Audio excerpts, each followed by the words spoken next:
Pregnancy का राहत नाही किंवा प्रेग्नन्सी न राहण्याची कारणे कोणकोणती असतात, असा आजचा आपला हा व्हिडिओ आहे.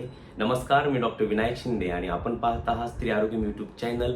आजच्या व्हिडिओमधून आपण प्रेग्नन्सी न राहण्याची कारणे कोणती असतात हे पाहणार आहोत. व्हिडिओ अगदी इन्फॉर्मेटिव्ह आहे, त्यामुळे नेहमीप्रमाणे एकच रिक्वेस्ट अशी असणार आहे की हा व्हिडिओ जास्तीत जास्त शेअर करावा. अर्थात व्हिडिओ आवडला तर व्हिडिओला लाईक कराच, चॅनललाही सबस्क्राईब कराच, परंतु हा व्हिडिओ जास्तीत जास्त शेअर करावा. सुरू करत आजचा आपला हा व्हिडिओ.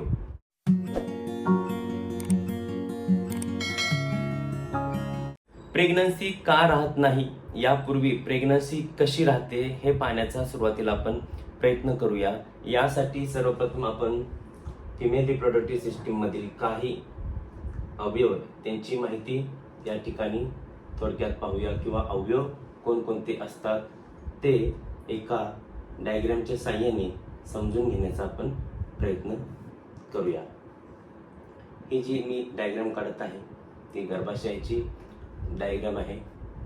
गर्भाशय हा स्त्री प्रजनन संस्थेमधील एक महत्त्वाचा अवयव आहे. या ठिकाणी एक डायग्राम मी काढलेली आहे. या डायग्राम मध्ये कोणकोणते अवयव असतात ते सुरुवातीला आपण थोडक्यात पाहूया. हा जो आहे तो गर्भाशय आहे. या ठिकाणी हे दोन जे गोलाकार भाग दिसतात किंवा ओव्हल आकृती भाग असतात त्यांना ओव्हरीज असं म्हटलं जातं. या संख्येने 2 असतात.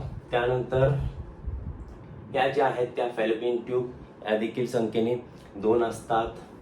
आतील हा जो भाग आहे, आतील तो अस्तर आहे, त्याला एंडोमेट्रियम असं म्हटलं जातं.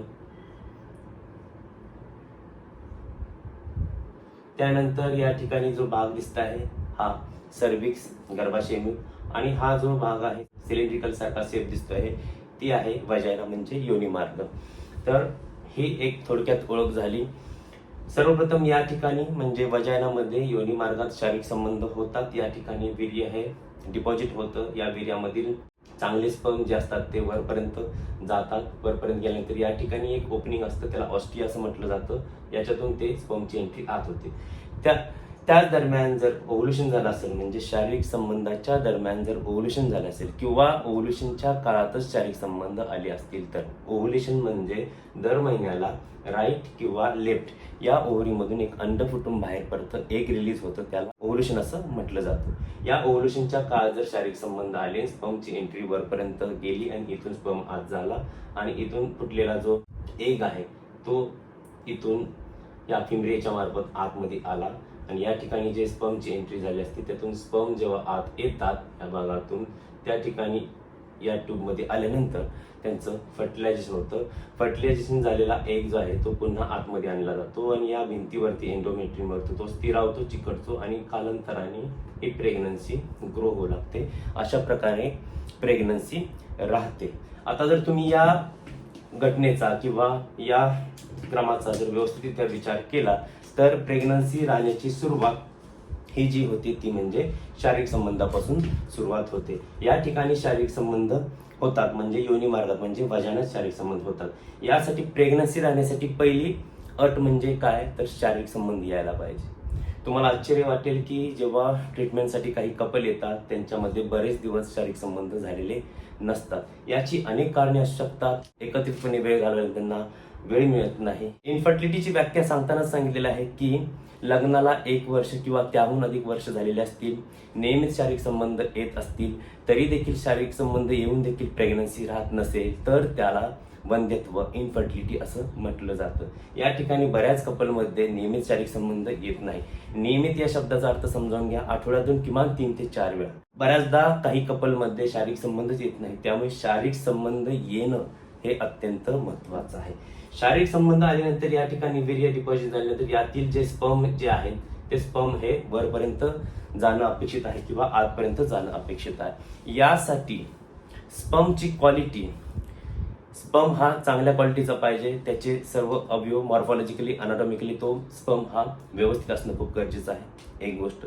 त्यानंतर स्पर्म हे संख्येने जास्त असणे हेही गरजेचं आहे. जेवढे जास्त स्पर्म तेवढी प्रेग्नन्सी राहण्याची शक्यता ही जास्त असते. त्यानंतर केवळ संख्या अपेक्षित नाही तर मोटिलिटी म्हणजे स्पर्मला गती आवश्यक आहे. हा स्पर्म वेगाने वरपर्यंत पोहोचला पाहिजे. गती, मोटिलिटी, याचबरोबर आणखी 1, 2, 3 क्वालिटी असतात.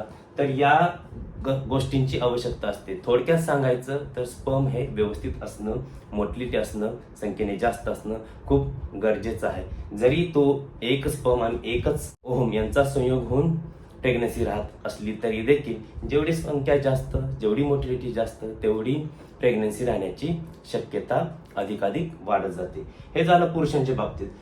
परंतु जर या ठिकाणी सर्व्हिक्स जे आहे त्या ठिकाणी जर समजा फायब्रॉइड असेल, पॉलिप असेल किंवा केन कारणाने या ठिकाणी जाण्याला मार्ग जो असेल तो लहान असेल, स्पर्मची एंट्री आतमध्ये जाऊ शकत नसेल किंवा पिन होल सर्व्हिक्स असेल किंवा या ठिकाणी कुठचीही पॅथॉलॉजी असेल, आजार असेल एखादं, त्या कारणास्तव स्पर्मची एंट्री आतमध्ये होऊ शकत नसेल तर स्त्रीचं किंवा गर्भाशयाचं हे कारण देखील प्रेग्नन्सी न राहण्यासाठी कारणीभूत ठरू शकतं. ओके, यानंतर जेव्हा स्पर्म आत जातो, स्पर्म आत गेल्यानंतर ही जी आहे ती ट्यूबल ओपनिंग आहे. ट्यूबल ओपनिंग काही जणांचे ट्यूबल ब्लॉक येतात किंवा ह्या ट्यूबचे आहे ट्यूबमध्ये काही डिफेक्ट असतील किंवा ट्यूबल पेटन्सी नसेल म्हणजे ब्लॉक असेल, ट्यूब वहन व्यवस्थित करू शकत नसेल, मुवमेंट व्यवस्थित नसेल, कोणत्याही ट्यूबल कारणास्तव देखील प्रेग्नन्सी राहत नाही. आता हे झालं इथपर्यंत. यानंतर समजा शारीरिक संबंध आले, स्पर्म डिपॉझिट झाले, स्पर्म वरपर्यंत जातोय परंतु ओव्ह्युलेशनच झालं नसेल. ओव्ह्युलेशन म्हणजे अंड फुटलंच नसेल. मग ओव्ह्युलेशन न होण्यासाठी बरेचशी कारण आहेत. त्यामध्ये पीसीओडी नावाचा आजार किंवा पीसीओएस नावाचा आजार असू शकतो. यामध्ये पीसीओडी मध्ये ओव्ह्युलेशन होतही आणि होतही नाही. पीसीओएस मध्ये मात्र ओव्ह्युलेशनच होत नाही, अंड आतमध्येच राहतं, रप्चर होत नाही असा आजार असेल किंवा याशिवाय इतरही काही आजार असतील. काहीही कारणास्तव अनओव्ह्युलेशन म्हणजे ओव्ह्युलेशन न होणं हे कारण असेल तर म्हणजे अंडच फुटून आत येत नसेल आणि स्पर्म जरी आला तर अंड आणि स्पर्मचा एकत्रित संयोग होणं खूप गरजेचं असतं. त्यामुळे हे कारण देखील कारणीभूत ठरू शकतं. याशिवाय इतर कारणे म्हणजे आतला अस्तर एंडोमेट्रियम, याला काही आजार असतील, एंडोमेट्रियोसिस असेल, ॲडेनोमायोसिस असेल, यासारखे आजार असेल, त्या कारणास्तव या ठिकाणी प्रेग्नन्सी राहत नसेल तरी ते देखील सुद्धा कारण ठरू शकतं प्रेग्नन्सी न राहण्याचं. या व्यतिरिक्त आणखी खूप सारी कारणं आहेत, बरीचशी कारणं आहेत. ही झाली गर्भाशयासंबंधीची आणि शारीरिक क्रियासंबंधीची कारणं आहेतच. परंतु याशिवाय काही तुम्हाला दीर्घकालीन आजार असतील, टीबी असेल, डायबिटीस असेल, ओबेसिटी असेल, थायरॉइड असेल, हायपरटेन्शन असेल, यासारखे आजार असतील किंवा काही या आजारांचा परिणाम म्हणून तुमच्या बाकीच्या काही क्रिया व्यवस्थित होत नसतील तरी देखील ते आजार देखील कारणीभूत असतात प्रेग्नन्सी न राहण्यासाठी. अशा प्रकारे आपण प्रेग्नन्सी न राहण्याची कारणे पाहिली. या व्यतिरिक्त आणखी कारणे मी व्हिडिओच्या सुरुवातीला सांगितले की डायग्रामच्या साहाय्याने समजून देण्याचा हा एक छोटासा प्रयत्न आहे. याशिवाय इतरही कारणे असू शकतात, परंतु जितकी काही मला सोप्या भाषेत साध्या सोप्या शब्दात व्यक्त होऊन जितके काही सोप्या पद्धतीने सांगता आलं तितक्या पद्धतीने सोप्या पद्धतीने सांगण्याचा हा प्रयत्न आहे. दरवेळेस मेडिकल टर्म्स वापरून समजावून सांगावं असं काही नाही, तुम्हाला समजेल अशा भाषेत हा सांगण्याचा प्रयत्न आहे. आता हे झालं प्रेग्नन्सी न राहण्याची कारणे. प्रेग्नन्सी राहण्यासाठी काय करायला पाहिजे? प्रेग्नन्सी राहण्यासाठी पहिले तर म्हणजे सांगितले की शारीरिक संबंध एकमेकांमध्ये आले पाहिजेत. यासाठी तुमचं फिजिकल आणि इमोशनल नातं हे खूप गरजेचं असतं. त्यानंतर दुसरी गोष्ट म्हणजे लग्न हे वयात झालं पाहिजे, योग्य त्यावेळी लग्न झालं पाहिजे. तुम्ही कोणत्या वयात लग्न करताय यावरती फॅमिली प्लॅनिंग नावाचा कन्सेप्ट तुम्ही फॉलो करायला हरकत नाही. फॅमिली प्लॅनिंग जर तुम्ही लग्न लवकर केलं असेल तर फॅमिली प्लॅनिंग अवश्य करा जर तुम्हाला करायचं असेल तर. परंतु तुम्ही लग्नच उशिरा करताय तर मग मात्र विनाकारण फॅमिली प्लॅनिंग करण्यात वेळ घालवू नका, कारण ज्या त्या गोष्टी ज्या त्या वयातच होणं खूप गरजेचं असतं. याचबरोबर तुम्हाला इतर काही आजार असेल तर त्या आजारांची ट्रीटमेंट तुम्ही वेळच्या वेळी घेणं आवश्यक आहे. लग्नाला 1 किंवा त्याहून अधिक वर्ष झाले असतील, नेहमी शारीरिक संबंध येत असतील तरी देखील प्रेग्नन्सी राहत नसेल तर मग मात्र तुम्हाला मेल प्रॉब्लेम आहे का फिमेल प्रॉब्लेम आहे हे डिटेक्ट करून किंवा काही छोट्या छोट्या गोष्टी असतील त्या शोधून त्यावरती काम करून तुम्ही प्रेग्नन्सीसाठी प्रयत्न केलं पाहिजे. या सर्व गोष्टी काही करून देखील फरक पडत नसेल तर मग तुम्ही योग्य त्यावेळी आपल्या डॉक्टरांचा सल्ला नक्की घेतला पाहिजे. तुम्ही चिंतामुक्त, तणावमुक्त राहिलं पाहिजे. तुमचा आहार विहार व्यवस्थित पाहिजे, तुमचं डेली रुटीन व्यवस्थित पाहिजे, तुमचं कामाचं स्वरूप, तुमची घरगुती कंडिशन, या सर्व गोष्टींचा तुमच्या वैवाहिक जीवनावरती आणि प्रेग्नन्सीवरती परिणाम होत असतो. व्यसनांच्या आहारी नाही गेलं पाहिजे, चिंता डिप्रेशनमध्ये नाही राहिलं पाहिजे. आणि या सगळ्या गोष्टी होऊन देखील जर तुम्हाला काही कारण सापडत नसेल आणि जर तुम्ही चिंताग्रस्त असाल तर मी सांगितल्याप्रमाणे डॉक्टरांचा सल्ला, वेळोवेळी स्त्रीरोग तज्ज्ञांचा सल्ला घेणं खूप गरजेचं आहे. आय होप या व्हिडिओमधून मी बऱ्याचशा गोष्टी समजावून देण्याचा प्रयत्न केलेला आहे. काही गोष्टी अनावधानाने राहिल्याही असतील. हा संपूर्ण व्हिडिओमधून तुम्हाला सर्वच कारणं कळाली नसतील, परंतु बेसिक हा व्हिडिओ जरी तुम्हाला समजला की एक प्रकारे प्रेग्नन्सी कशी राहते हा कन्सेप्ट जर तुमच्या डोक्यात गेला असेल आणि त्यासाठी छोटे छोटे आपण प्रयत्न काय करू शकतो हेही तुम्हाला कळलं असेल तर हा व्हिडिओ जास्तीत जास्त लोकांपर्यंत शेअर करावा. व्हिडिओ आवडला असेल तर व्हिडिओला लाईक करावं, चॅनललाही सबस्क्राईब करावं. अशाच प्रकारे व्हिडिओ पाहण्यासाठी चॅनलसोबत कनेक्ट राहा, चॅनल पाहत राहा. यासोबत आणखी आमचा एक यूट्यूब चॅनल आहे डॉक्टर विनायक शिंदे गायनेकोलॉजिस्ट पुणे नावाचा.